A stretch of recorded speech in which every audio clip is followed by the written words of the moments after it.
ఏదైనా ఒక వస్తువు కొనాలంటే మంచి నాణ్యత ఉండి తక్కువ ధరకు ఎక్కడ దొరుకుతుందో చూసి కొంటారు. కానీ ముఖ్యమంత్రి జగన్ మాత్రం తనకు ఎక్కడ ఎక్కువ గిట్టుబాటు ధర అవుతుందో అక్కడే విద్యుత్ పరికరాలు కొనుగోలు చేయించారు. గత 5 ఏళ్ల కాలంలో జగన్ సర్కార్ కొనుగోలు చేసిన విద్యుత్ పరికరాలు తెలంగాణలో కొనుగోలు చేసిన వివరాలను పోల్చి చూస్తే 4,500 కోట్ల అవినీతి జరిగినట్లు తెలుస్తుంది. ఇది కేవలం ప్రాథమిక పరిశీలనే. లోతుల్లోకి వెళ్తే అవినీతి 6,000 కోట్ల పైనే ఉంటుందని విద్యుత్ ఇంజనీరింగ్ నిపుణులు చెబుతున్నారు.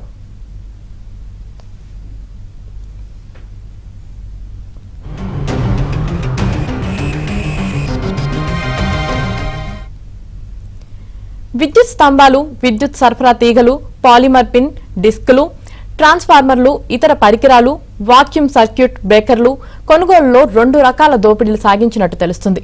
ఒక్కో పరికరం రేటును దాదాపు 3 ఇంతలు పెంచి ఒకెత్తైతే ఆ పరికరాన్ని ఒకే కంపెనీ నుంచి కొనడం మరో ఎత్తు. ధరల మాయాజాలం, కొనుగోళ్లలో అక్రమాలు రికార్డుల్లో స్పష్టంగా కనిపిస్తున్నాయి. ఏ స్థాయిలో ఎవరు ప్రశ్నించేవారు లేరు. ఎందుకింత ధరలు పెట్టి కొన్నారని నిలదీసేవారే లేరు. కొనండి, మన కంపెనీల నుంచే ఎక్కువ ధర పెట్టైనా కొనండి అని పెద్దలు ప్రోత్సహించారు. ఈ క్రమంలో భారీ ఎత్తున కమిషన్లు దండుకున్నారు. ఫలితంగా ఇటు సర్కారు ఖజానాకు, అటు వినియోగదారుడి జేబుకు కూడా భారీ చిల్లు పెట్టారు. ప్రభుత్వ పెద్దలే తెర వెనుక ఉండటంతో కొందరు అధికారులు రెచ్చిపోయారు. కమిషన్లు, రెగ్యులర్ వసూళ్లతో అక్రమాలు సాగించారు.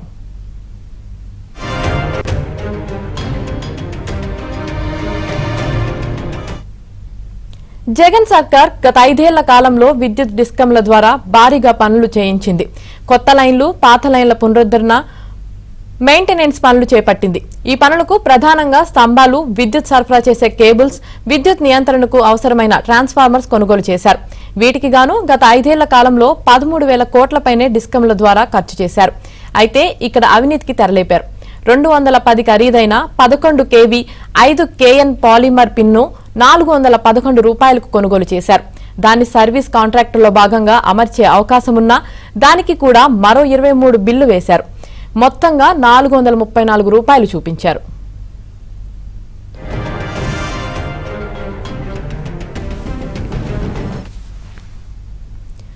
వందల ధరలున్న పరికరాల్లోనే ఇంత రెట్టింపు చెల్లింపులు చేస్తే ఇక వేలు, లక్షల ధరలున్న పరికరాలకు మరింత వెచ్చించారు.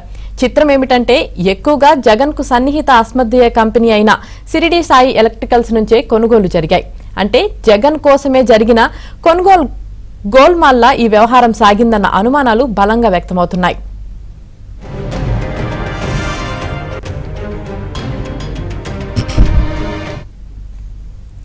విద్యుత్ పరికరాల కొనుగోలులో చాలా పద్ధతిగా జేబులు నింపుకున్నట్టు తెలుస్తుంది. అధికారంలోకి వచ్చిన తొలి 2 ఏళ్లలో కొందరు బడా అధికారులకు 7% కమిషన్ ఉండేది. చివరి 3 ఏళ్లలో దాన్ని 10%కి పెంచారు. కమిషన్ పెరిగినట్లే పరికరాల ధరలను భారీగా పెంచారు. అంటే ఏ కోసానా కాంట్రాక్టర్కు, ఏజెన్సీకి నష్టం కలగకుండా రేట్లలో సర్దుబాటు చేసుకుంటూ వ్యూహాత్మకంగా ఎస్కలేట్ చేశారు. 33 kV VCB ధర మార్కెట్లలో 5 లక్షలుగా ఉంది. తెలంగాణ సర్కార్ ఈ పరికరాన్ని 4.95 లక్షలకే కొనుగోలు చేసింది. కానీ ఏపీ డిస్కంలు సగటున ఒక్కో దానికి 7,81,160 చెల్లించాయి. తెలంగాణతో పోలిస్తే ఏపీ అదనంగా 2,86,160 దోచిపెట్టింది. ఇలా 1000కి పైనే పరికరాలు కొన్నారని తెలిసింది. వీటికి 117.17 కోట్లు ఖర్చు పెడితే అదనంగా చెల్లించింది 42.92 కోట్లు.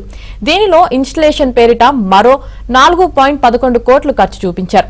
తెలంగాణలో ఉచితంగా ఇన్స్టలేషన్ జరిగితే ఏపీలో మాత్రం దానికి ప్రత్యేక ఛార్జీలను చెల్లించారు.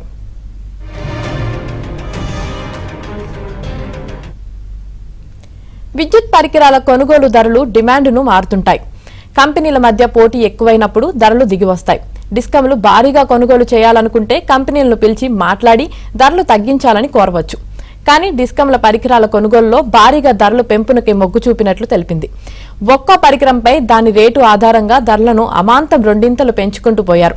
సగటున ఒక్కో 11 kV VCBకి తెలంగాణతో పోలిస్తే 3 లక్షలు అధిక ధర పెట్టి కొన్నారు. ఇలా అందిన కాడికి దోపిడీ చేశారు.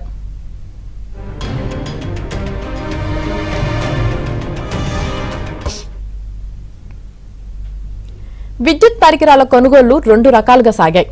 నేరుగా డిస్కంలు కొనడం ఒకటైతే వర్కులు దక్కించుకున్న కాంట్రాక్ట్ సంస్థలతో కొనిపించడం మరో విధానం. డిస్కంలు ఏదైనా పనిని ప్రైవేట్ కాంట్రాక్ట్ ఏజెన్సీకి అప్పగిస్తే విద్యుత్ పరికరాలను షిరిడీ సాయి నుంచే కొనాలని కొందరు అధికారులు ఒత్తిళ్లు చేశారని తెలిసింది. ఇక డిస్కంలు కొనుగోలు చేసే పక్షంలో ఆ సంస్థకే ప్రొక్యూర్మెంట్ టెండర్ దక్కేలా కొందరు అధికారులు పావులు కదిపారు. ఒక్కొక్క విద్యుత్ పరికరం కొనుగోలులో ఏపీకి తెలంగాణకు ఎంత తేడా ఉందో స్పష్టంగా తెలుస్తుంది. ఇలా సగటున ఒక్కొక్క పరికరాన్ని వందలు వేల సంఖ్యల్లో కొనుగోలు చేశారు. రెట్టింపు చెల్లింపులు చేసి ప్రైవేట్ కంపెనీల గల్లాపెట్టెలు నింపారు. అవి ఆ రూటు ఈ రూటు మారి పెద్దల చేతికి 4,500 కోట్లు అందేలా తెర వెనుక పావులు కదిపారు.